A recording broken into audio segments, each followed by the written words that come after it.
I got into the Arc Raiders Technical Test 2 a couple of weeks ago, or whenever that was. Maybe by the time this goes up, it'll have been like a month ago or something. And it's taken me a while to make a video on it just because, I don't know, I just really wanted to condense what it is I actually had to say about it before I threw it up there. So obviously this is going to be positive, right? I loved the technical test. I love Arc Raiders. I think that Embark Studios has knocked it out of the park once again. And that's not going to be a hot take exactly. I think it's getting pretty much critical praise from everyone. I saw somewhere that it was like number 9 or in the top 10 at least somewhere of the most wishlisted games on Steam, and it deserves that. Absolutely, it deserves that. And there's some really cool things that I want to talk about within it that I think really help to that. And so the first thing that sticks out to me is the weapons, because that's kind of the first thing that you're going to interact with in the game when you go through the tutorial, and specifically the starter weapons. And what really stuck out to me is that they are really, really, really bad. They're awful. They're terrible to use. And the fact that they're so terrible to use is actually like one of the most wonderful, amazing things that I've ever experienced in a game. Them being terrible is like such genius design that Embark have managed to pull off. And let me, I guess, tell you why, because obviously that's a contradiction. So let me just use the first gun that you start out with in the tutorial, which is going to be this assault rifle. And it is a hunk of shit. It's got 10 bullets. It shoots fairly inconsistently. It's not the most accurate thing in the world. And not only that, you have to reload the bullets manually.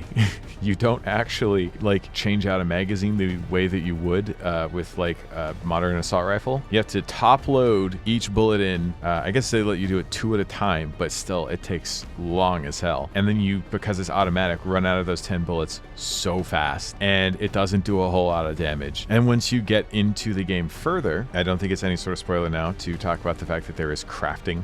There are upgrades. You can find bits and pieces of gear like grips and muzzle brakes and magazine extenders and, you know, stocks and things like that. This gun does not have an upgradable magazine. It'll always just be 10 bullets. And it doesn't actually have a whole lot of items to help it do more damage or be more accurate. It's pretty much just always gonna be garbage that you don't want to use. And to me, that is so smart. It establishes this baseline bottom of the well for you to start from, so you feel this immense feeling, for lack of a better word, of progression. When you start getting better guns, even the other ones that are still in like gray, you know, starter tier, you get this sense of relief, like dropping a huge deuce, and you just feel so nice when you finally get away from this starter assault rifle and get like the SMG or, you know, any of the other starter guns, even the Crackshot, you know, single bullet sort of sniper rifle that they've got in the game. And it is wonderful. You're like, oh my God, yes, I've shed the chains of this awful assault rifle that I started the game with. And when you build into the rare guns, you know, like your greens and blues and purples, all the standard colors of any game that's got items in it, again, you get this ramping sense of achievement because these guns are noticeably better in how they work and operate. Not even necessarily in the sense of power and scale, but just like, God, I don't have to manually reload my bullets into this gun and then have them run out almost instantly anymore. Oh, Jesus, it's so nice, you know? And then when you have a bad run and you lose your gear, and you've had a couple bad runs in a row, and you've got to go back to that starter assault rifle, oh boy, you get that sense of just falling off of the top of a tower all the way back down to the bottom of that well. It's so heartbreaking, but it's so well done. It's so well executed. And for me at least, I was so motivated to get back up there to get any better gun once that happened. It's so cool to me because I'm going to use Marathon as an example. I also got into the Marathon Alpha. At the same time, the two overlap, so I was constantly going back and forth between the two, and they're both extraction shooters, both set to come out later this year, so both cost the same. So in my mind, it was like a direct comparison. And I was going to make a comparison video between the two, but I realized I think that Marathon is being delayed, and on top of that, everyone's talked about like what a disaster that game currently is in the state that it's in right now. So I don't need to add fuel to that fire. You guys already all know. But something that is a great juxtaposition there is Marathon, AAA developer, everything it does is so safe. And so the assault rifle that they give you to begin with in Marathon, both games give you an assault rifle to start with. The Marathon one feels good, feels great actually. Like, you know, standard Bungie, really solid feeling assault rifle. You know, they know how to make first-person shooter mechanics because they've just been copying and pasting them since Halo, but it was really good in Halo, so that's not a bad thing. But the thing is, it felt so good, and it was so good that I never really felt the need to use anything else, like, ever. And if I died and like lost all of my new gear and my high-end stuff, it was like, oh well, I'll just use this basic assault rifle, right? And it wasn't ever that big of a deal, to the point where that cuts the tension, right? Because the tension is, I think, one of the main draws to a looter shooter, and that tension comes from knowing that if you die, you just lose this stuff. It's not going to be with you when you know, get back to your base home screen or whatever. When it's gone, it's gone. And so the thing is, though, while that is still true in Marathon, technically, worst case scenario, you just buy a little starter pack and you get the assault rifle, which if you look up tier list, everyone is saying is like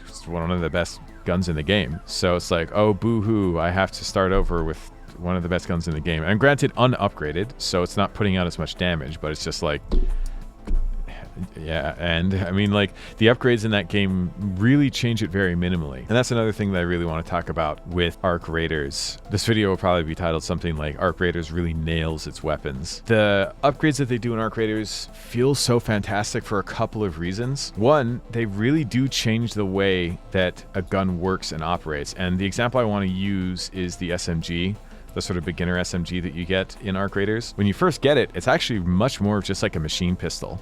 Sort of like the CZ75, I think it is, in Counter-Strike, where it's like, you know, fairly low magazine, shoots very fast, it's very inaccurate, very short range. But when you upgrade it, you can put a stock on there, put a foregrip, get an extended magazine, so you got like a full 30 rounds, put a muzzle brake on there to get that recoil down. And then all of a sudden, you've got an SMG that's effective out to like medium range and can sustain fire for a while with that 30 round mag, and, you know, is just much more controllable. So on top of that, it's also, you get to see these visual upgrades, which, I mean, plenty of games do, but with this it's very noticeable because, again, when you start out, it looks very much like a pistol, and by the end of it, it's turned into an SMG. Whereas, yeah, again, I'm going to use Marathon as an example here. In a game like Marathon, like, sure, you get upgrades. The one that you see visually the most is just going to be like the scope that you put on it. I think that the foregrips in that game show physically on the model, but for the most part, you're putting in these, you know, mods that are basically just stat buffs. And I never noticed personally, I mean, maybe they do exist, but any real game-changing upgrades to the guns in Marathon, they're mostly just stat buffs. And I think a lot of games that deal in items really just kind of lean into them being stat buffs that don't really make the gun feel all that different to play with. I mean, across the board, I feel like, you know, there's so many crafting, survival, you know, item games, looter shooters, whatever. They usually kind of just boil down to being stat buffs, especially when they're in the sort of more realism category, the way that Arc Raiders is. So I was really glad to see that, you know, they made these very satisfying upgrades for the guns in this that really sort of changed the way the guns look and feel. And that, again, creates this great sense of progression. So really at the core of it, what I'm saying is Arc Raiders is a game that has really mastered the feeling of progression. And while we're talking about that, I guess I'll talk about, you know, the talent tree that they've got. I love it. It reminds me very much of like a Final Fantasy style kind of talent tree. It feels very good. In my mind, I'm picturing Final Fantasy X, although I know that Final Fantasy X's talent tree looks quite different. But it really also sort of emphasizes, you know, your specializations, really gives you a cool sense of progression. And obviously, it's a way to be sort of more roguelite and give you a way to carry progression forward, you know, between runs. Once again, Marathon, I'm going to keep comparing. This may as well just be a comparison video. Marathon has this kind of as well with its unlocks between the, you know, different corporate sponsors that you can get in that game, but they feel so much less impactful. And a lot of them are just like, oh, you have access to be allowed to buy items that you already were finding in the world now, which just makes when you die and lose everything that much less meaningful, because you're like, oh, well, I'll just buy that stuff again. So, and that diminishes the feeling of progression. Ironically, the more that you progress in Marathon, to me, the less you feel the impact of dying, right? It lowers the stakes. So progression in Marathon is almost kind of like defeating the purpose of an extraction shooter, because the way that it progresses you is simply by just like making it so, oh, now you can just buy better shields, you can just buy bigger backpacks, right? I wasn't ever super into Tarkov. I know that they had, you know, vendors where you could buy some stuff, but to my recollection in that one, you were always finding much better things, you know, in the world, and it was always better to do a scav run than it was to buy in the merchant. Definitely not the case in Marathon. Like I said, again, that starting assault rifle you get is so good.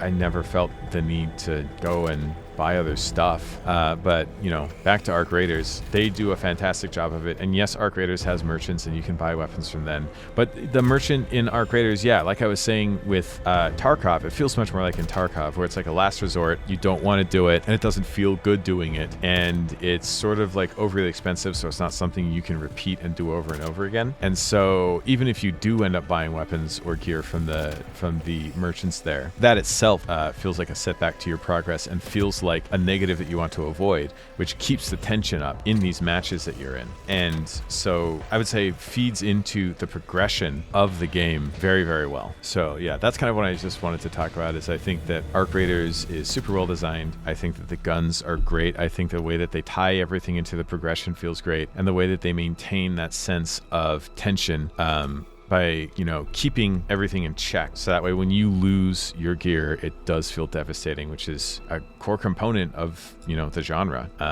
Definitely looking forward to when this comes out, and I hope that you guys all get to play it soon. All right, I'll see you in the next video.